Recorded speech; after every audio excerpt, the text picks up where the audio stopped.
Hey everyone, welcome to the Horror Show. I'm Cecil Laird. I'm Marcia Fuego. I Fuego here. And in case you couldn't tell by these things in our hands, books. We're actually here to review a book, guys. People still read physical books. Yes. Indeed. Now, this is a horror anthology book called A Deep Horror That Was Very Nearly Awe, and it was written by J.R. Hamantaschen. Now, J.R. was nice enough to reach out and let us know that he had written a couple of horror anthologies, and not only was he nice enough to send us one of his very newest ones, but he actually was kind enough to send us his last two as well. So, and this is apparently his last one, from what he says in the introduction here, where he's like, I'm going to move on to longer forms of creativity and stuff like that. So this is, at least for the foreseeable future, the last collection he's putting out. So what we did was, this book actually, I was trying to figure out a kind of a different way to review it since we've reviewed books before, and I was like, it's a horror anthology. Let me see if it would work out where we split up the stories. And it turns out that the stories split up such that one of us, basically two of us read 111 pages and one of us read 112 pages. Yeah. So it divided up basically perfectly to do a tag team sort of review. So I read two stories, which was the first story and the last one being the longest in the book. And then Marcia, you read how many? 3. Okay, and Fuego, you read? I read 6. So you got the shortest, but perhaps the biggest cross-section of stories. Which is honestly the way that I like it, because I don't like being so married to a short story that, you don't have that element of diversity, because I didn't love all of them, but I did love a couple of them, and so it was nice to have Stephen King's my favorite writer, and do I love every short story in the Stephen King anthology? Hell no. So I'll be dead honest about that. Yeah. So that's the one thing that I'd like about this form of storytelling is, you get that variety, and there's always a chance for redemption. So. I think that's a good point. I only had 2 to work from. Which is where I think I had the better angle then. No, but luckily, I actually enjoyed what I read. So hell yeah. Let's get into the overall thoughts like we normally do our reviews. So again, overall, I enjoyed what I read. I had one story that was told from essentially a teenage girl's perspective who is very disassociated from the world and kind of thinking about suicide, but also encounters ghosts around her, is like the only one that can see them. Wow. And so basically when she decides to kill herself, well, no, because I'm saying she considers suicide. When she decides to kill herself, she decides to try and figure out which of the ghosts that she's encountered are deserving enough to take over her body and live in her place. And I was like, wow, what a trip. And the way it ends up playing out, a ghost that she's been very close to, the way it ends up playing out, how she kind of ends up agreeing to one of the ghosts and then ends up not necessarily wanting to go through with it by the end, and what happens. It's a really cool little tale. And now I want to read this story because it wasn't one of the ones on my... Well, that was the first one. That was 12 pages. Okay. And then the second story for me, I really enjoyed as well. I won't go as much in depth on that one until it's my turn, but non-spoilers. That was kind of, that first story, I think, it was the first story in the book. So it was sort of the pace setter for the rest of what came after. I don't know if there's anything even similar to that, but my next story was completely different as well. So from what I gleaned based on what Fuego was saying earlier is that all the stories were totally different. Yeah. Drastically. And that's, I think, a big nod in the book's favor. So overall, I enjoyed what I read. That's just the long and short of it. Marcia, your overall thoughts? I felt similar to how both of you felt. I had 3, so not as many as Jaime and not as less as in you, so they were kind of shorter. There were some that were kind of longer, but they were all very different. One of them had like an alien aspect, so one was more supernatural, and then the other one is more true crime horror. So all that like really like randomly all fit the categories that I like and enjoy to read about. So I thought that was really cool how we were able to break them out and he was able to hit all the ones that I like. But yeah, I enjoyed it. I did enjoy it, and I mean it's not the type of short stories is definitely not the type that I usually go to. It's never my go-to. I'm more of like the long haul type person, but I did enjoy the variety and the length where I don't have a lot of time, so I could get through one story in a shorter amount of time and still be able to enjoy it start to finish. So I'm happy we went through this. Well, yeah, that's one thing that I love about short stories once again, and even just anthology horror, whether it's in something like Tales from the Crypt or Twilight Zone or something like this, is that it doesn't require that dedication that you were talking about. And so if it fails, it's like, okay, easily forgotten, and I didn't waste that much of my time on it, which is what's really cool. And with 6 stories, I will admit I enjoyed half of them, and then the other half I was not so big on. But the main thing that I have to stress is that JR really has a very deeply intellectual vocabulary and just frame of writing that really exudes a sophistication. Maybe at times it doesn't serve the narrative as well, and it gets a little wordy, maybe not necessarily, not necessarily, and it feels a little heavy-handed at times, but I mean, it shows the just care taken with the craft and stuff. There was one story that I checked out that isn't supernatural whatsoever, and it was probably my least favorite. It was about a guy who's living in New York after having relocated from Missouri, and he gets a transfer from his Sam's Club electronics department to this small little it's in a very wealthy area of, like, I guess the Manhattan area, Greenwich Village or something like that. And he ends up befriending this gay barista and this friend of his that he makes because, he's new to a city, doesn't have a lot of friends. He burns bridges very early on with the one friend that he has made after getting there. But yeah, it's really more so a story about just depression and people hiding that stuff below the surface and really not letting it out. And this second friend in the city that he makes, just he's like, oh, he's super gay, he's jolly, he's always happy. And then as he peels below the surface and he kind of realizes what that's about. That one, it's not a bad story, but it was just the one that was the least appealing to me. The only other one that I can say I really just was aggravated by was because of the fact that it was the 4-pager that I read. It's only 4 pages, and the concept hooked me, and then it's just done, and they leave so much unexplored mythology there. It's basically about a guy who dies choking on that little plastic film of sorts that's in your pill bottle. Really? It's like the thing to keep it fresh. He ends up eating that on accident, and he dies, and then he goes into this weird servitude with an otherworldly presence, and he's going around scaring people. And I wanted more about that, and it's 4 pages and it's done, and I was just like, okay, man. But I mean, yes, there is definitely some wordplay talent from JR, and even if I didn't like the subject matter of everything, I still was impressed with a lot of it. So, and I'll piggyback off that because I noticed the same thing when I read my 2 stories, the level of sophistication in the writing. I agree that it did feel possibly a little heavy-handed at times, but the reason I was kind of okay with it is my second story is all about a character that starting out is 14 in the story and progresses through 29 in the story, and he pretty much the whole time is a big intellectual and almost looks down on other people when they're not that way. You can tell that JR is. That's probably... Well, yeah. Well, I'm not trying to say that. What I'm saying is I thought that the level of sophistication in the writing was a reflection of the main character that he was talking about. But apparently it weaves its way through the rest of the book as well. The very first story I read, and I'll give you an example just with the title of kind of what we're talking about.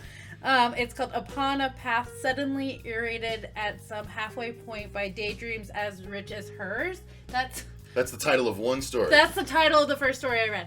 And it was the alien one. It was actually really interesting because it was about a housewife who was newly divorced and she was left the house and just a small, payout from the marriage.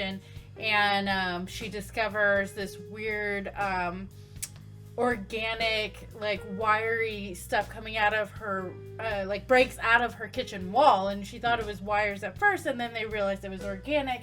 And then they come in and they find out it was actually this creature, and they assume it's alien, which isn't giving away the whole. That's just the plot of it, which is setup. Yeah.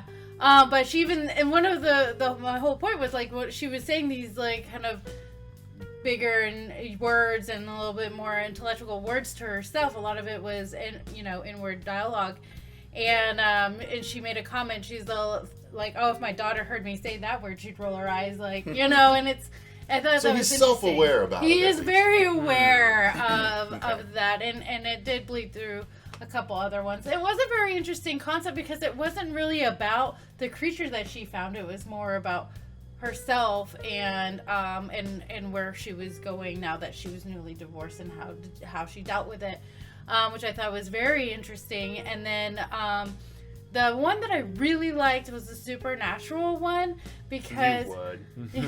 supernatural. But I thought it was interesting because it was about a couple, and the boyfriend dies, trying to protect his girlfriend because he got robbed, and they wanted his keys to his apartment. And he knew she was there, and he didn't want them to go there because they already took his wallet. So he threw the keys, and they end up killing him in the street. And then he comes back and reveals to her that that he's in agony because she didn't love him as much as he loved her, and then in order for him to rest is that she had to spend the rest of her life alone. So Damn. it was very interesting. That's and hardcore. the way it played out was pretty good. I liked it a lot. So yeah, and I guess while we're here I might as well do the last one. It was more kind of a true crime, or it started with this guy and you think he's old, and then he goes to a psychiatrist and it reveals he was actually hypnotized to think he was old, and he was like, I hated it because I was old and alone because he had this hard time making connections with people, and then he ends up going to a movie theater to make connections with people, but it goes not so great. It's a strange place to go to try to connect with people when you're all sitting in silence watching something on screen. Well, it But turns it's a out communal experience when everyone's laughing to a together. degree, yeah. Yeah, and maybe you talk in the lobby afterwards, and it people are is, lingering. but Yeah, it you're goes right. a completely different direction, and it actually hits a lot of points about people who are loners and want to make a name for themselves, so they do certain actions and kind of get that level of fame, but not not in a great way. Oh, no. Oh, boy. But he made a name for himself and just didn't die withering alone in his apartment. So Ooh, Well, there God. you go. Ooh. yeah. Wow. How that will could you be a remembered? dark story. Good Lord. Yeah, Well, that's interesting. So I think we're all in agreement that, the level of sophistication in the writing is there. I think he definitely, in my two stories, was good at diving into each of the main characters quite a bit, and spent what some might consider, at least in the second story, too much time. And that's actually what I was just about to echo, is that I felt like at times, especially in the stories that I read, there was too much just background and unnecessary kind of fluff, given to the characters. But I know he was trying to paint both them as people, their environments that they building. live and Yeah, world reside building. in and stuff like that. But it was most overblown, though, unfortunately, in it was the first story that I wrote, and it was the longest one. It was called "No One Cares But I Tried." I actually love that title. I think it's awesome, and it's about this woman who has been at this design firm for a little while, and she thinks she gets along with everybody, from the smaller interns to the secretary who she thinks is incompetent of doing her job and stuff, and then all of a sudden she starts getting like these mental messages just popping up in her head of shit talking, and somebody saying you're a whore, you're this, you're that, you need to leave, and all this other stuff. So somebody in the office is telekinetically just slamming and shaming her. She figures out who it is. Turns out it's somebody you would not necessarily expect, and this person is trying to get her to quit and leave. And you start to realize very quickly that, she's probably done this before, and without revealing who it is and anything else beyond that. It's interesting, but being the longest story, it was the one that I felt like could have been in the 15 to 20 page range, like some of the others that I read, compared to what they did with this one. That doesn't mean I didn't like the subject matter, but there's a page or two of talking about girls, burping and it's coming back from lunch, and I'm like, okay, this could have been trimmed just a little bit, but I like the subject matter. A lot of people like that kind of stuff, though. A lot of people I know do. And that's not being critical. That's No. me just saying my own No. personal taste. And No, stuff, and I agree, because I had some of that in my second story too. But I do have to admit that a lot of people like that sort of almost extra. It's a realness, stuff. and it's just, sort hey, of they're it's all sort of real a director's cut of a book. Yeah. it's extra knowledge that you might not necessarily need to have the story be super effective, but it's for some people fun to have that stuff. So. And I can see that, but I kind of go along with Jaime in a way where it's like, if I'm going to read a short story, I kind of want it to get to the point, and I definitely feel like in this book, and I'd be happy to read the other one too, because I'd be interested to see how his writing styles maybe has progressed, because I'm curious about that too, because we have 2 other anthologies from this guy. Maybe we should chop up the other 2 books if we have time in the next few months. Yeah, because I'm wondering if it felt like he was adding more stuff because he's preparing himself for writing novels and getting away from the short stories. You might be right. So I wonder, especially if y'all's were as much larger as mine were, because most of mine were in the like 16, 18 the other thing I'm considering regarding the previous 2 volumes is, did he do stories that were more in line with other horror topics that we know? And now by the 3rd anthology, he's branching out a bit, thinking outside the box, and so it's not necessarily the strictest, scariest stuff for us. I felt it was more of a deep, it's horror, but it's more of a deep horror. It's deep, very nearly on. Very deep, and it's like a personal horror. It's your personal fears, and it's whether it's a creature that it emulates what you're currently going through, or if you're going to a movie theater to become famous. I don't like the dark overtones of that. I just don't. It is different, and it does have a lot of levels, and if you have to take the time to really hear what he's saying and kind of reflect back to it, then it is enjoyable. It is very different. So I'm interested to see how the other ones are written, and how the progression went in his writing, and what his full story is going to be about. That'll be interesting, if he's going to go full horror or if he's going to go do a different thing. Who knows? I would imagine it'd be a mixture. I have to piggyback though about what you just said about the genuine aspect of writing personal fears, because a couple of these stories that I read were you could tell that it had that authenticity, because it's probably stuff that he fears himself. My favorite story of the ones that I read was where is it? It's called 7099 Brecksville Road, Independence, Ohio.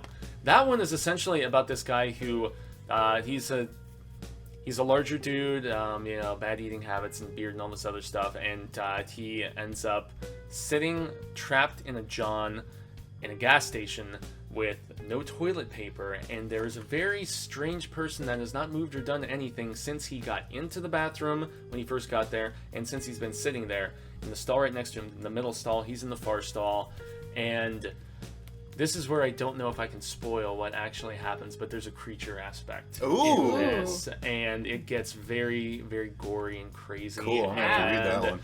I really liked it. It gave me some similarities to a Stephen King short story called Sneakers, where this guy works at a record label, and he goes and he sits down and he sees what appear to be just shoes in the stall, and let's say this person in the stall is good at kind of hiding half of their appearance, so you like jeans down to the legs, but the other half is cool. It was awesome. It was and the fact that the guy is like this aging metalhead, and he's listening to Anthrax and Converge and Iron Maiden and stuff like that. I mean, I was like, okay, yeah, this guy's right up my alley. And as he tries to go to the other stall to get toilet paper, and then as he's trying to escape, and there's this kid in there who sees what's going down, and it was the best one. Easily the best one. Sometimes it's okay not to wipe, y'all. Yeah, well, in this case, right? Just get out and change your pants later. Yeah, and then the other one. Is for. And then the other one that definitely felt like personal fear to me was I've read with some interest about, and this was one about in a not too distant future. There's basically almost think of the movie The Crazies, but it sets in after you have sex, and so if there's not good. Yeah, so if there's a male who has sex, and it's like this small percentile that have this particular, whatever offness in their body, this gene, but immediately after having sex, this 1 percentile of the male population turn into these raging, raving killers. Wow. And so there's this kid who is trying to lose his virginity to his longtime girlfriend, and this is one of the only things where the story felt a little predictable to me, but it was woven with a lot of that teen, just kind of angst and also just kind of lustfulness. I guess I didn't like it as much when I was reading because I'm like, oh, this kid's a perv, you know? He wants to sleep with her friend too and all this other stuff, you know, her best friend. He's thinking about 3-ways and all this other stuff. It was a little more graphically described in his fantasies, but hey, that's childhood. That's really, it's not just childhood, it's just people in general, I guess. Even if it's not my sensibilities. But yeah, I thought the concept was really dope, and the fact that it did weave in with the fact that STDs are such a big fear of not just, you know, maybe this writer, but everybody, obviously. If you're out and you're promiscuous, you're not wrapping up, you're not, you know, doing your due diligence, yeah, it's a scary world out there. If you're on the dating scene and you're just being very loose about it. So this is where the authenticity. It follows you. So yeah, those. But man, I tell you that once again, my favorite of the collection that I read, 7099 Brecksville Road, Independence, Ohio, is an awesome story. I actually would use that word. I have to check it's that good. one. Yeah, it's good. All right, guys. Well, I think that's as good a place as any to end our review of a deep horror that was very nearly awe, written by J.R. Hamantaschen. Thank you once again to J.R. for sending us copies of the book. Yes. We genuinely, you guys, we just wouldn't have reviewed the book if we hadn't liked it. So we're here reviewing it because we think it's definitely worthwhile to check out if you like different sort of horror stuff. This is up that alley. The link will be in the description box down below, so you guys can go ahead and get your own copy. If you do get yourself a copy, the author's email is in here. If you have any questions or anything, you could probably reach out. JR's probably very, I would imagine, responsive to people, or otherwise the email wouldn't be in there, right? There's a lot of very glowing reviews in here, though, and I guess you can, I mean, for the most part, yeah, it's Cycle Ars to being they have another to one buy as the well. book to see it. Yes, That's so, the point. Yes, so gracias, Jared. Thank you so very much. I don't think they can read it. It was a fun reading experience. So thank you guys very much for watching. Until next time, I've been Cecil Laird. I'm Marcia Parker. Gracias, Hamantaschen, Fuego. And remember, stay scared!